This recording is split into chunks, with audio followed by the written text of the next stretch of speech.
Bonjour à tous et bienvenue dans les podcasts de mon ostéomadie, dans la rubrique Là où tout est dit.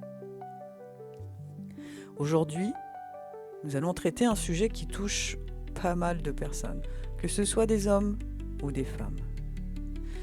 Vous sentez que quelque chose ne va pas, mais vous n'arrivez pas à mettre un mot dessus.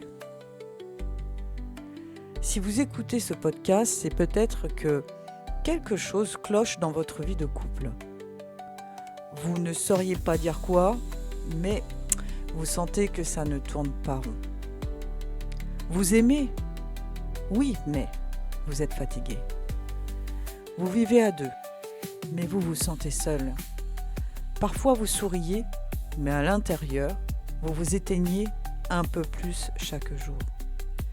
Vous avez cette intuition que quelque chose ne va pas, que ce que vous vivez n'est pas normal, sans pouvoir vraiment l'expliquer.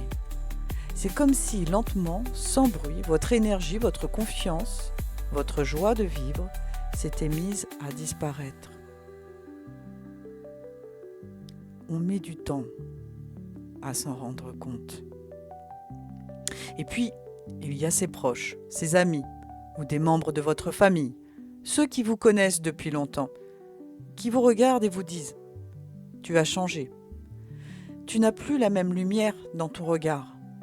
Tu n'as pas l'air heureux ou heureuse. » Parfois, même, ils osent dire tout haut ce que vous n'osez pas penser. Ton compagnon ou ta compagne, il y a quelque chose de pas sain dans sa manière d'être avec toi et avec nous.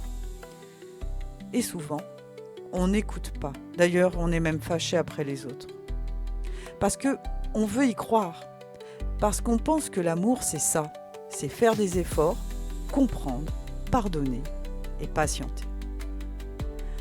Alors, si en m'écoutant, vous vous dites « Oui, c'est un peu moi », restez. Je vous en prie, restez. Parce qu'aujourd'hui, on va parler de ces relations où l'amour fait mal, où la tendresse se transforme en contrôle, et où la lumière s'éteint petit à petit sans qu'on comprenne comment. Quand le corps parle. Souvent, le premier signal ne vient pas de notre tête, mais il vient de notre corps. Vous dormez mal, vous vous réveillez en pleine nuit, vous êtes tout le temps fatigué, sans énergie, comme vidé. Vous avez des maux de ventre, des migraines, des douleurs dans le dos, dans la nuque. Vous tombez malade plus souvent qu'avant. Vous perdez ou vous prenez du poids sans vraiment comprendre pourquoi. Votre cœur s'emballe. Vous avez parfois des palpitations, des vertiges. Bref, votre corps, il tire la sonnette d'alarme. Il vous dit, il y a quelque chose qui ne va pas. Et il faut l'écouter. Vraiment. Quand les émotions s'éteignent. Ensuite, il y a le plan émotionnel. Vous vivez dans une peur diffuse, dans une anxiété constante. Vous culpabilisez pour tout et pour rien. Vous marchez sur des œufs en permanence, avec cette peur de déclencher une colère ou une remarque blessante. Petit à petit, vous perdez confiance en vous et vous n'osez même plus être vous-même. Vous n'êtes plus la personne que vous étiez et ce n'est pas parce que vous avez changé volontairement. Non. C'est parce que vous vous adaptez inconsciemment pour survivre dans une relation déséquilibrée. Les signaux mentaux. Dans votre tête, ça devient confus. Vous doutez de vos propres perceptions. Est-ce que j'ai bien compris ? Est-ce que je deviens fou ou je deviens folle ? Vous vous surprenez à justifier les comportements de l'autre. Non, il n'a pas voulu dire ça. C'est moi qui exagère. Vous vous excusez tout le temps. Vous rationalisez, vous trouvez des excuses. Et vous en arrivez à douter de vous-même, de vos souvenirs, de votre mémoire et de votre valeur en plus.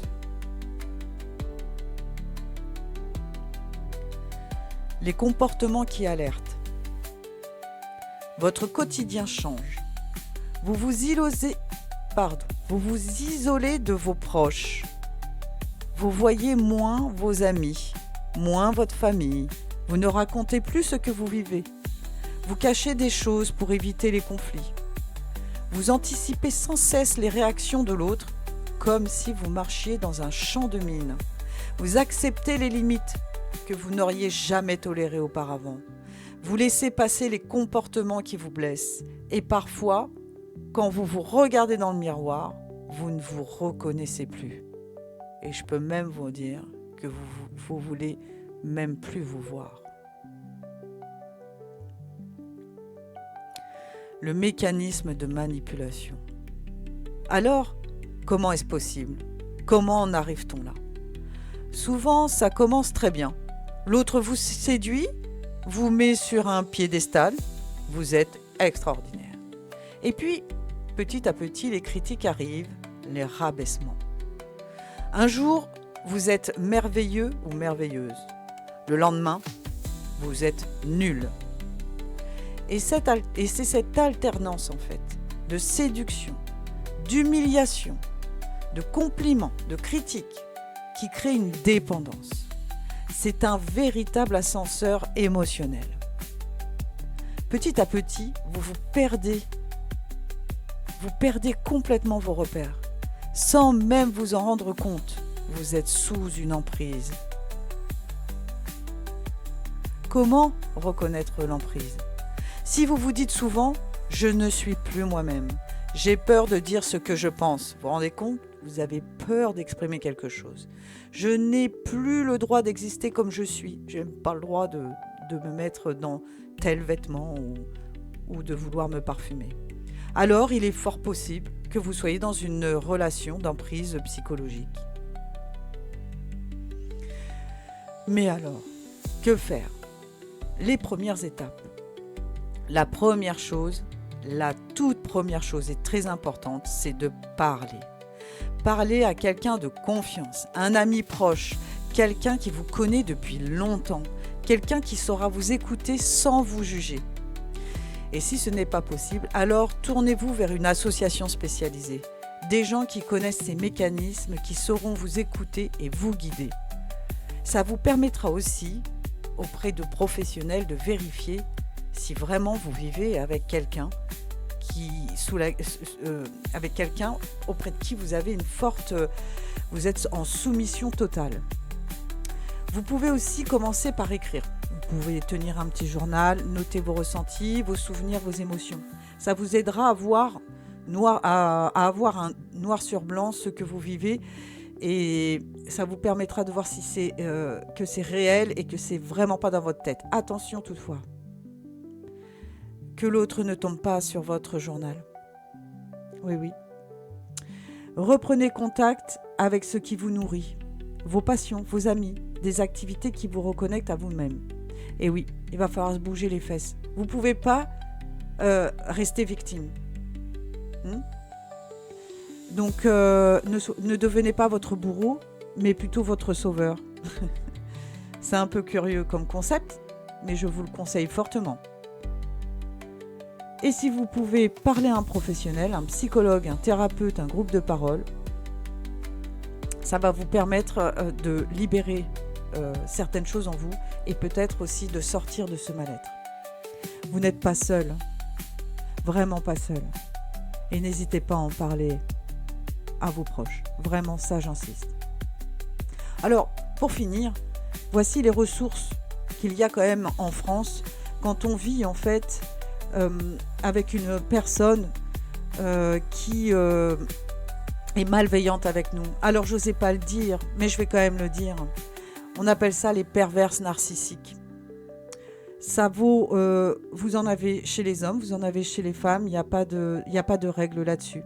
Et ce n'est pas une maladie, vous voyez, c'est un état d'être. Voilà, c'est comme ça aujourd'hui, c'est comme ça qu'on identifie. Alors, il y a des façons d'identifier. Je viens de vous énoncer dans ce podcast l'ensemble des éléments qui vont vous permettre quand même de vous alerter et vous permettre aussi peut-être d'aller vers des gens qui connaissent bien ces processus et qui peuvent vous les confirmer. Et dans ces cas-là, je pense, mes chers amis, quand vous êtes en présence d'une personne comme ça, s'il vous plaît, fuyez. Donc, les ressources en France. Si vous vous dites, tout ce qu'elle vient de dire, ça me ressemble. Donc, il y a plein de ressources, il y a des numéros d'associations partout en France. Il y a le 3919, c'est la violence des femmes info. Donc, c'est pas parce que c'est pour les femmes, hein, même les hommes, vous pouvez téléphoner, c'est disponible 24 sur 24, 7 jours sur 7. Le 116 006, France Victime, hein, c'est pareil, c'est un soutien psychologique qu'il peut y avoir. Vous avez aussi le 09 72 39 40 50, SOS Amitié. Alors c'est gratuit, hein, donc ça va vous permettre de parler à quelqu'un. Et puis vous avez plein d'autres associations. Il y a violence morale intrafamiliale, ça peut être aussi intéressant. Et puis, si vraiment c'est catastrophique parce que vous vous sentez en danger, s'il vous plaît, appelez le 17 en fait. Voilà. Et n'hésitez pas à aller déposer des mains courantes et voir de porter plainte. Ne vous laissez pas faire par les flics qui vont vous dire j'en ai marre de la voir, elle vient tous les 4 matins. Ça m'est arrivé. Vous y allez et vous demandez à ce que ça soit inscrit, que ça leur plaise ou non, c'est comme ça. Et au moins, vous, à ce moment-là, ça veut dire que vous prenez en charge et que vous avez décidé de vous en sortir. Donc, n'hésitez pas et allez vers ces associations. Conclusion, ce que je viens de décrire, et si ça résonne en vous, souvenez-vous d'une chose.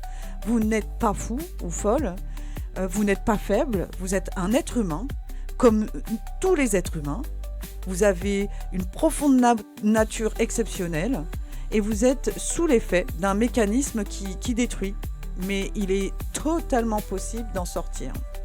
Donc, je répète, vous n'êtes pas seul. Écoutez vos ressentis. Parlez, cherchez du soutien. Votre liberté, votre lumière intérieure valent infiniment plus que l'ombre dans laquelle on tente de vous enfermer. Voilà, je vous envoie tout mon amour à travers ce podcast qui pour moi est extrêmement important parce que j'ai souffert de ça et j'ai vu plein d'autres personnes en souffrir. Et je peux vous dire que la plupart s'en sont sortis parce que leur corps a fini par lâcher. Et ce serait bien que ce podcast-là il vous permette de vous en rendre compte avant que le corps il vous lâche en fait. Merci d'avoir écouté ce podcast. Je vous mettrai une petite affichette des différentes aides et ressources que vous pouvez avoir. Et puis, en attendant, prenez soin de vous. Et vraiment, si vous avez besoin, vous n'osez pas, écrivez-moi un message privé. Je vous redirigerai. Je vous écouterai s'il faut. Je vous souhaite une très belle journée, un très bon week-end. Et je vous dis à très bientôt.